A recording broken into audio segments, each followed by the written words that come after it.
ಯಾಕಲ್ಲಿ EMI ಕಟ್ಟಕ್ಕಾಗಲ್ವೇ? ಸುಮ್ಮನೆ ಹೇಳಕ್ಕೋದು cheap ಮನಿ ಅಂತ but ಅವ್ರು ಹಾಕ್ತಾ ಇರೋ ಬಡ್ಡಿ ದಿನಕ್ಕೆ ಗಗನಕ್ಕೆ ಏರ್ತಾ ಇದೆ. ಅಯ್ಯೋ ಹೌದಾ? ಒಂದು ವಾರದಿಂದ ಮನುಷ್ಯ ಫೋನ್ ಬೇರೆ ಮಾಡ್ತಾ ಇದ್ದಾನೆ. ನಾವು ಉತ್ತರ ಕೊಡೋಕೆ ಧೈರ್ಯ ಕೂಡ ಇಲ್ಲ.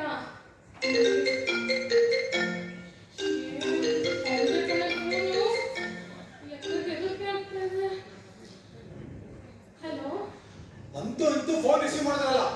ಹಲೋ ಮೇಡಮ್, ನಾನೇ ನಿಮ್ಮ ಮನೆ ನಾಯಿ ಇಟ್ಕೊಂಡಿದ್ದೀರಾ? ನಿಮ್ಮ ಮನೆ ಮುಂದೆ ಹಾಕೋ ಬಿಸ್ಕೆಟ್ ನ ಕೈಕೊಂಡು ಕೂತ್ಕೊಳ್ಳಕ್ಕೆ ಇಲ್ಲ ಸರ್. ಎಲ್ರಿ 3 ಮಂತ್ EMI? ಸರ್, ಅದು ಸರ್.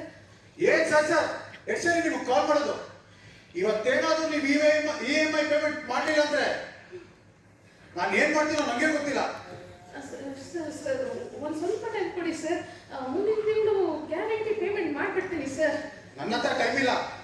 ಇವತ್ತೇನಾದ್ರೂ ನಂಗೆ ಅಮೌಂಟ್ ಬರಲಿಲ್ಲ ಅಂದ್ರೆ ನಾನು ಆಗ್ಲೇ ನಿಮ್ ಚಿತ್ರನ ಅಶ್ಲೀಲ ಮಾಡಿದ್ದೀನಿ. ಒಂದು ಕ್ಲಿಕ್ ಅಷ್ಟೇ ನಿಮ್ ಜೀವನನೇ ಸ್ವಲ್ಪ ನಾಶ ಆಗೋಗುತ್ತೆ.